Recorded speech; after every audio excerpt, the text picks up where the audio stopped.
Dear Hector, you know how the Brits go on about the weather all the time, the Americans talk about health and the royals, the Australians are preoccupied with sport and sex? Well, Basque conversation revolves around food. The night air is alive with passionate thoughts on how to make the perfect fish omelette and spicy stews, where to find the freshest of tapas, what fish are in season, and so on. You see, there's a very old saying in this country: in the south they fry, in the middle they bake, and in the north they cook. I think it was probably a Basque who coined that.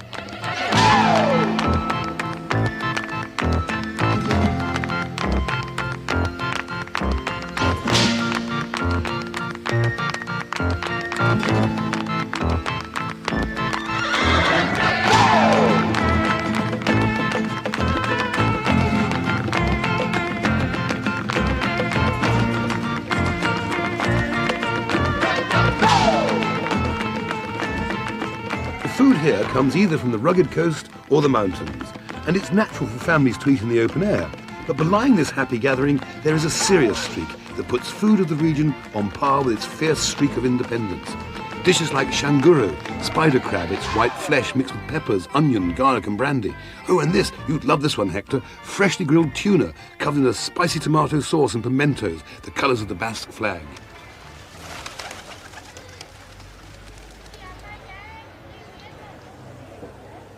Tonight I've got to cook a dinner for 10 or 12 people that I've never met before. I don't know what sort of food they cook, and here in San Sebastian I don't really know what the local styles are. But the only way to find out is to go to the market, to have a look round, because I've cooked a lot of fish, but maybe I should change it. Maybe I should rabbit, or pigeons, or partridges, or beef, or tripe. I don't know. The only way to find out is to look round. It's a bit like deciding to paint a picture. First, choose your colours. So Clive, if it's okay with you, and do mind the old ladies behind you, because it is a public market, we'll go off and do a bit of shopping. Here's a little thing that fascinates me.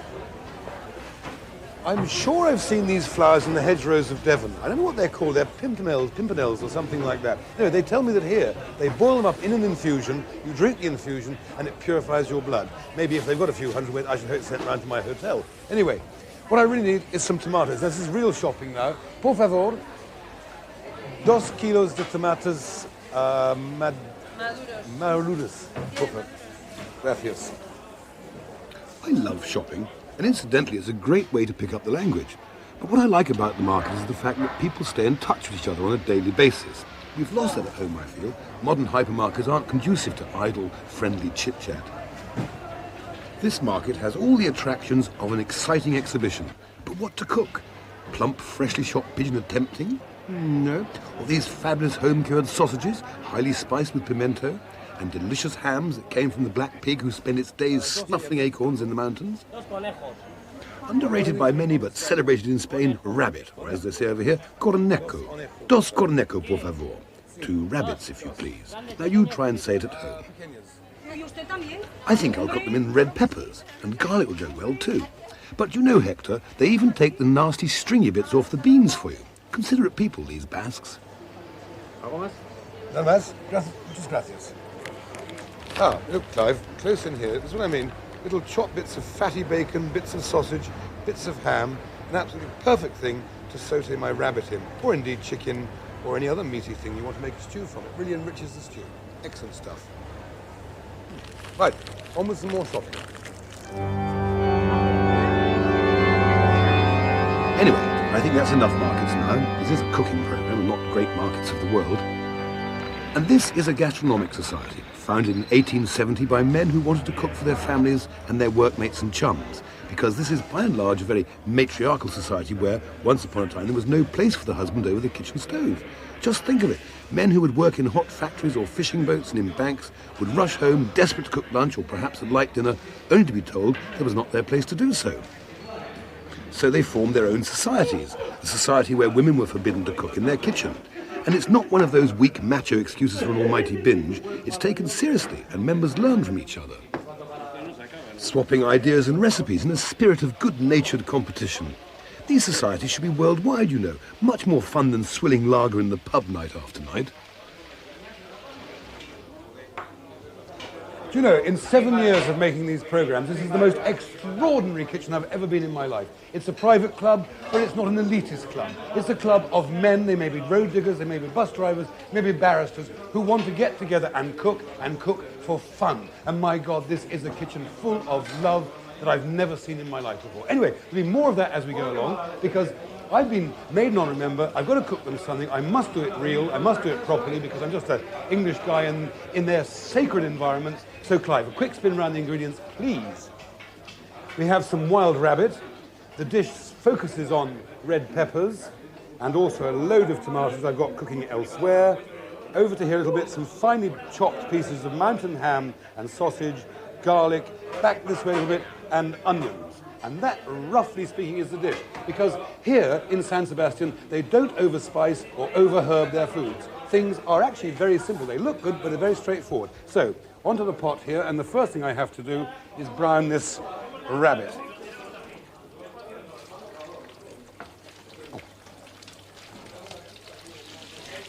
Now, in fact, I'm cooking for about 9 or 10 people here, although 45 have turned up, and they're all around us at the moment. He's cooking pork, which is absolutely... Excuse me, guys. Yeah, I mean, I'm up to some really stiff competition here, one way or another, so I have to do it properly. Clive, it'll take 15 minutes or so to brown this lot. No one wants to spend 15 minutes watching rabbits brown, so take a spin round and see what the other guys have been doing. Wonderful dishes like Aiken prawns in olive oil, saffron and wine. Oh, and these live amekas, sweet little things that lie a few inches under the sand and send out this long tube and suck in their nourishment, until they're unceremoniously scooped up and eaten, that is. They're wonderful cooked in a wine and parsley sauce, lightly seasoned with garlic. The atmosphere is truly great, but I can't imagine a coven of barristers or a gang of track layers doing this in Britain. Can you? Right. So that's browned beautifully. What I did rather earlier, because the other important part of this dish is onions and tomatoes. Over here, Clive, you can come right in, big fat close-up, please. Finely chopped onions and tomatoes, stewing away in olive oil, okay? It'll all be revealed as we go along. Just put some pepper in. They don't need to follow the pepper, they know what pepper looks like. Right, pepper into that. Next thing is some garlic. So down here, now we cut this quite crudely, with the bits of skin on and all, just to give it the extra flavour. That's all quite good. That goes into the pot. We have our garlic, and then to really enhance the flavour, I've got this lovely 200 grams or so of chopped, fatty mountain ham and sausage and things of that kind. In all that goes.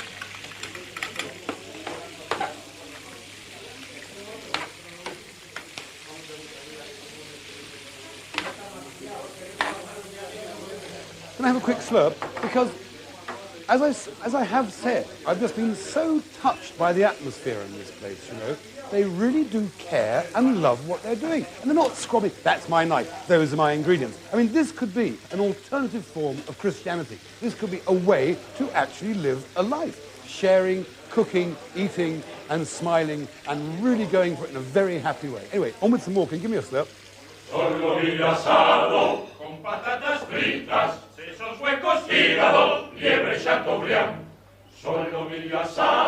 Excellent singing, but they're singing about the joys of food, of crabs and cheeses and potatoes and wine. But getting back to the kitchen, my onions and tomatoes are well reduced down now, a lovely thick rich sauce. So I pop in the rabbit, which has been fried in olive oil and garlic, really nicely browned, pop back into the tomatoes, get all the juices out if you can, and of course all the little pieces of ham. Then I put the red peppers back into the rabbit juice, sear them for a little bit, and mix them with the rabbit and the tomatoes. Put that on, let it simmer for a bit. There's the rabbit. Stay there, Clive. Here are the peppers. Now I'm going to put these peppers on the top of the whole thing to make so that they will be lightly steamed in the juices from the rabbit.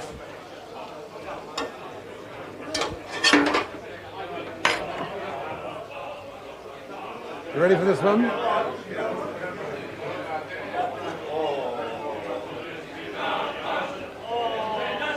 And now for the moment of truth. And although I'm sure they're very kind, my reputation is on the line.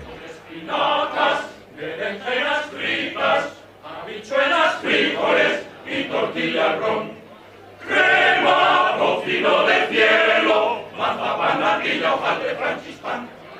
must admit, I couldn't have cooked this better had I been in my own kitchen. I was really pleased with it. It smelt delicious, the sauce was the right consistency and colour.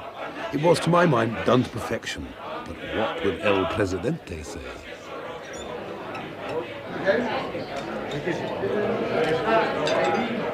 Goodbye. Muy bueno. Muy bueno. All right. All right. Very good. Good.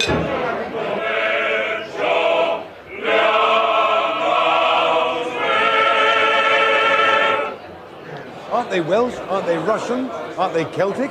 What are they? Isn't that music outstanding? Anyway, I've done all I can do. I'm going out on the town now.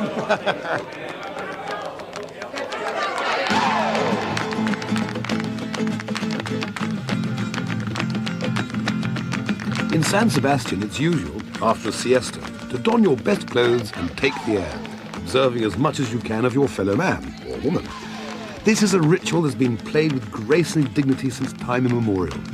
And it's a wonderful way, invigorated by the fresh sea air, to work up an appetite.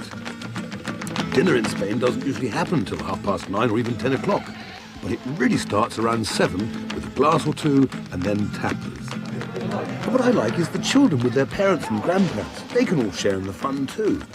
This is a brilliant tapas bar run by my latest chum, Josiba, a fierce Basque cook. Right, where are you going to do? Trying to explain to the customers what we've got here. These are what? Little red pimentos. It's red pimento roasted, skinned and prepared with garlic and oil. Most of them are hot. They're very good. Enjoy your life. Great. Then these little anchovies. These are anchovies and marinated in salt and vinegar, and then with a bit of oil and garlic. I mean, enjoy. Good. Very good. Egg and This potato yes. omelette, obviously. Yes. Yep. This is a dry cod omelette. What omelette? Salted cod omelette. Right. Must try Try that a one. bit. It's very good. That's brand new and hot as well. That's brilliant, this is. It's hot, but it's fabulous. Good to your life. I can see that that's fish roe. Which fish is that from? This is a hake. Hake? Why is hake so popular in Spain?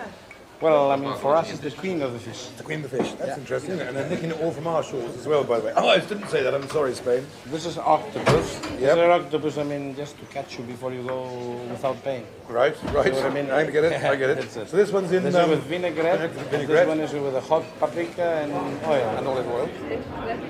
I keep referring to many of these tasty plates of food as Spanish. In fact, I should have said Basque. But I'm not terribly well versed in the differences, so I asked Josiba to explain. Nothing to do with it. I mean, we're Basque, they're Spaniards. We're in the same state, I mean, but well, here we are. So, we are enjoying food and drink and all these things for thousands of years, and we are going to continue for millions of years, and nobody's going to change us. Brilliant. I'll drink to that.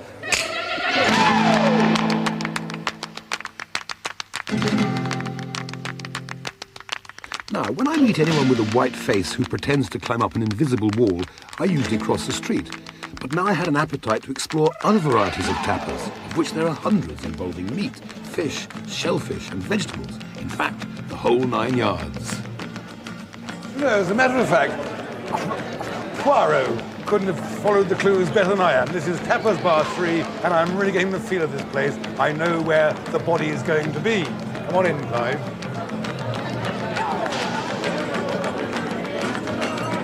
Great, isn't it?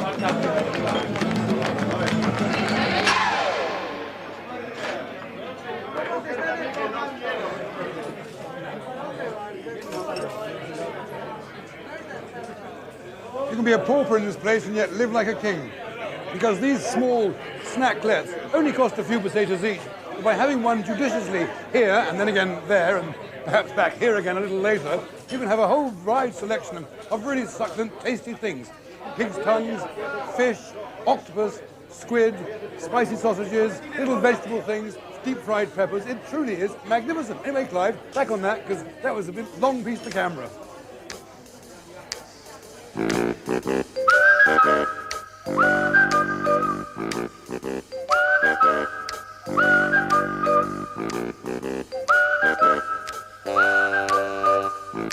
Some of these tapas look like elegant cream cakes, but in fact they consist of freshly made mayonnaise, salmon, smoked trout, Atlantic prawns and squid loaded on fresh rolls baked that afternoon.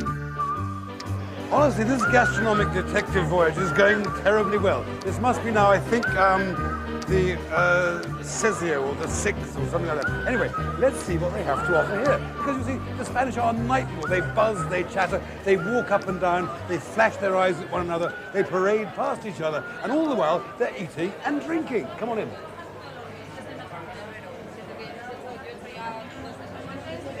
If you can. Now, see, actually, Clive, we're getting a bit more into the bread, eggs and vegetables in this particular tapas bar. And I have one of those too. Gracias. See, this is quite nice, isn't it? Pimento, red and green pimento, and a bit of egg and some bread. Now that should, after a few tintos and lots of meat and lots of pig's tongue and lots of fish, this is quite fortifying and comforting. And very, very tasty. Now, if you're going to open a tapas bar, remember these snacks are only so tasty because they're made not at 9 o'clock in the morning and served until they run out, but every few minutes, so they're always fresh. The kitchens here never stop, and bar owners know they'd soon go out of business if they served something that didn't have a recent association with the sea.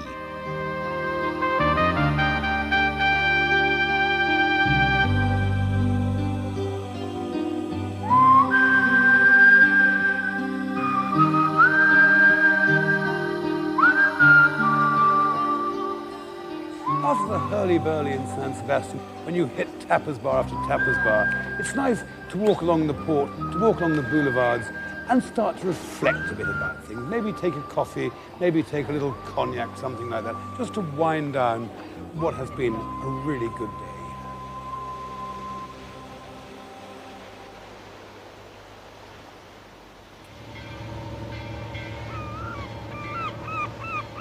I always like to include a real fishing trip in these little programmes, but today is Sunday and they're having the day off, eating tapas no doubt. So I bought some fish and hired a pleasure boat instead. Around about 11 o'clock in the morning, the hard-working Basque man or woman stops for a little break. But they don't have a cup of tea like we do. They have a glass of very young, fruity white wine called Chacali. And they do pour it from this great height, even though they might spill a drop, to get some air into it, because it tastes better that way. Although, between you and I, that's a matter of opinion. It's a bit sharp for me. Anyway, what I'm going to cook today is a typical Basque's dish, much loved by the fishermen here. They cook it on board when they're coming back from the trawling grounds or going out to the trawling grounds. And the most favoured version of it contains tuna fish. You can use cod or hake or any other firm flesh fish, but the best of all is tuna. So, Clive, before I fall off the prow, very high prow, this typical Spanish boat, could I have a quick spin round the ingredients, please, which are down here. First of all, a lovely chunk of fresh tuna. Over to your right, and we have, I know the boat's a bit wobbly, sorry about that, Clive. We've got potatoes, lovely sweet Spanish onions, garlic, tomatoes, and green peppers. You can use red peppers if you like, and some olive oil down there somewhere. Now, this is a traditional Basque dish, the sort of thing on those cold nights when they're hauling nets, or maybe fat, full nets, maybe empty nets. This is what they look forward to build themselves up after a grueling time at sea, as they charge up and down this coast, which, by the way, is quite a lot like the Cornish coast. I made several phone calls to some of my academic chums to find out where the Basque came from. Well, they all had a join-on think, and no one seems to know. We know that they call their land Euskadi, and many seem to think they came from the Caucasus in Russia thousands of years ago. They're a silent, determined lot that remind me of the Bretons. They also remind me of the people of the Isles of Scilly. They're fiercely independent and don't suffer fools gladly. I might have a problem there. So what we need is a pot of sliced potatoes and sliced onions in some water. The last ones are just going in now. Swing over there, Clive. You'll see I've got the water in there, loads of onions, loads of potatoes sliced like that. One more onion to go. And we are on a fishing boat. You know, we are rocking and rolling on this sea here. So there's bound to be a few slips and a few errors. And the guys are here just driving the boat, having a glass, like good fishermen do. Right. Onions then and potatoes in the pot, simmering gently away. Next thing, as far as I'm concerned, is a quick slurp. Oh, gosh, that's much nicer than the white wine they like so much around here. Then, Clive, a load of chopped tomatoes into there as well, like that. Stirred round really well. Potatoes, onions, and tomatoes. Then, because of course it is the Basque country, a load of chopped peppers, 3 in this instance. I've taken the pith out of the peppers, Clive. I've taken the pith and the pips out of the peppers, Clive, and I pop them in there, Clive, you see. Right, so that's the base of our fisherman's pot. Then a load, in here I've got a load of crushed garlic, parsley, salt and pepper. It's all in this pot because on a boat you can't have these things flying around the place. So they all go in to season it. Now, that's simmering gently away there. Can I just make a point here? We're going to be using the luxury of tuna fish on this. So we're going to put the tuna fish in straight away because it's cut quite thickly and it takes a long time to cook. But if we were using cod or hake, less strong fish, we'd let this cook away for about 10 minutes before we added the fish. Otherwise, the vegetables would be raw and the fish would be overcooked. We're aiming to get the vegetables supple and tender and unctuous and the fish flaky all at the same time. So as I say, because it's tuna, that goes in more or less straight away. But first, slice your tuna.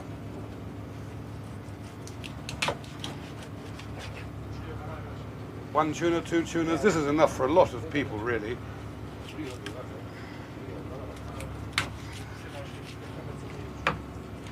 I'll just trim it up a little bit so we don't get too many nasty bits on the edge. Get the edges off there. Right. Now, stay there, Clive, because I've forgotten the salt. I need a bit more salt. There's only over here.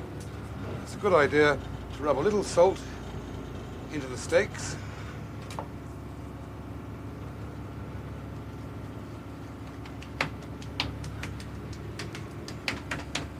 Okay. The tuna steaks onto the top. That's 1, 2, 3.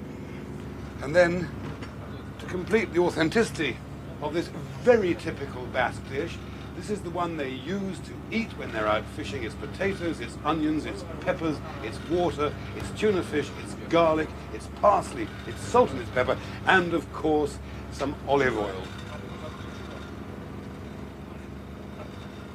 And that's going to simmer away now for about 45 minutes until the potatoes and the onions absorb the juice and the fish is cooked. In the meantime, I'm going to join the chaps and a little glass of wine with them. So, Okay, I don't speak any Basque or Spanish, come to that, but I do believe that if diplomats swapped their grey suits for a cook's apron from time to time, the world would be a happier place. Anyway, this stew simmered away for another 20 minutes or so, or 3 glasses of wine, depending on how you measure time, and then it's ready to serve. I think as a piece of cooking, it stands up. What they think remains to be seen. Acostumbramos a los costumbres, eh? They liked it. They really liked it.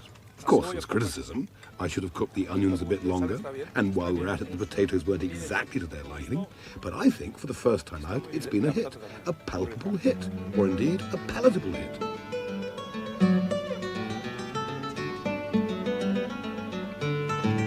Clive loves these bits. He gets up really early in the morning to capture the soft mist that swells the grape on the vine and kisses the corn.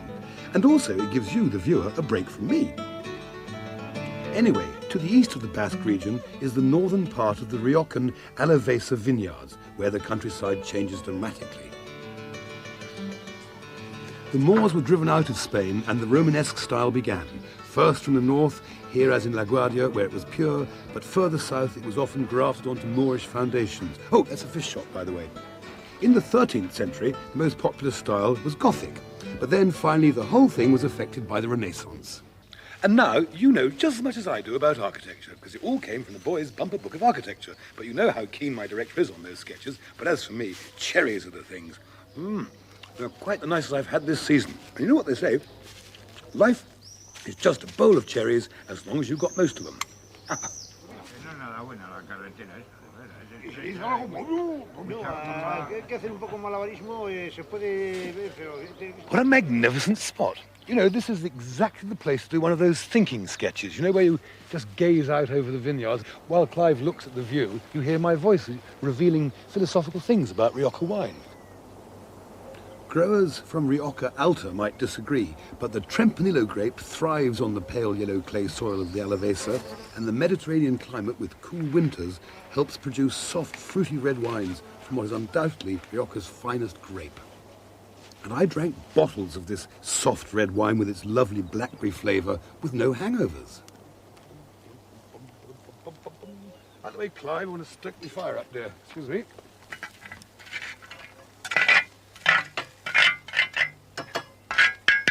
Perfect, perfect, perfect, perfect. Do you know, I think I must be one of the luckiest chaps in the whole world. I travel it, I eat it, I drink it, I smell it, and I touch it.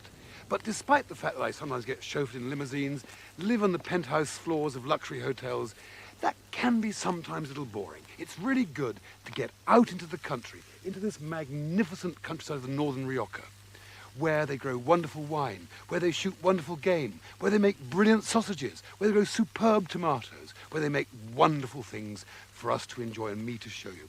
So what I thought I'd do, get away from all the hurly-burly of hotel life, have a simple barbecue and a simple salad, which brings me on to the first little bit. I'll just finish off my salad. I'll add some more of this. It's only simply, come in Clive, it's only very simply sweet Spanish onions, crunched lettuce, tomatoes slightly green because I find them with a wonderful flavour, and crumpled into that some local 2-day-old cheese. Now I know I'm using my fingers, but I'm eating it, so don't worry about it. Bit of vinegar, and a good dollop of olive oil, and there you have it. Okay, right, back to me, Clive, please. I've been asking people around the place what do they eat. Well, here, they don't eat octopus and gambas and paella. They're more meaty people. They make wonderful, down here very close to me, Clive, they make wonderful spicy red sausages. They make superb black puddings that people in Blackpool will be proud of. They get quail from the mountainside and grill it, and they get wonderful legs of goat. But, and I kid ye not, that's a good pun, isn't it? I didn't mean to say that. But the thing that really excels here is the lamb. Several times I've eaten lamb. It has been the most succulent, the most delicious I've ever tasted. So, I've got these wonderful hot coals, and I've got these wonderful thin slivers of young lamb. Oh, by the way, just before I carry on, a tip here. Lots of you barbecue. Never barbecue until the coals look like these look, okay? Never put things on while the flames are still there. So very important, because this, after all, is a little cookery program, and the odd tip is useful. Anyway, those go onto the thing. Sizzle, sizzle, sizzle away. Because they're so small, they'll probably only take 2 or 3 minutes. This is a good feast for me, isn't it? I was going to have some chums with me, but they couldn't make it. Now, it's only the spade falling over, don't worry about it. What else does Rioja have to offer? What has Rioja done for us, I hear you cry? What it's done for us, and I'm a wine drinker, little old wine drinker. I've tasted wine from California to Cadiz, but one of the finest wines I've tasted is this Rioja. You can have it young, you can have it old, but it's here, it's made to be enjoyed. Right, as you wish, close up on the Barbie, which is, after all, my portrait of Northern Rioja, or on the countryside, which is their portrait of Rioja. You remember I asked my chums where the Basque people came from and they didn't know? Well, I've just found a book that says the Basques are a remnant of a pre-Indo-Germanic race that the Greeks and the Romans found in Spain and called Iberians. So there.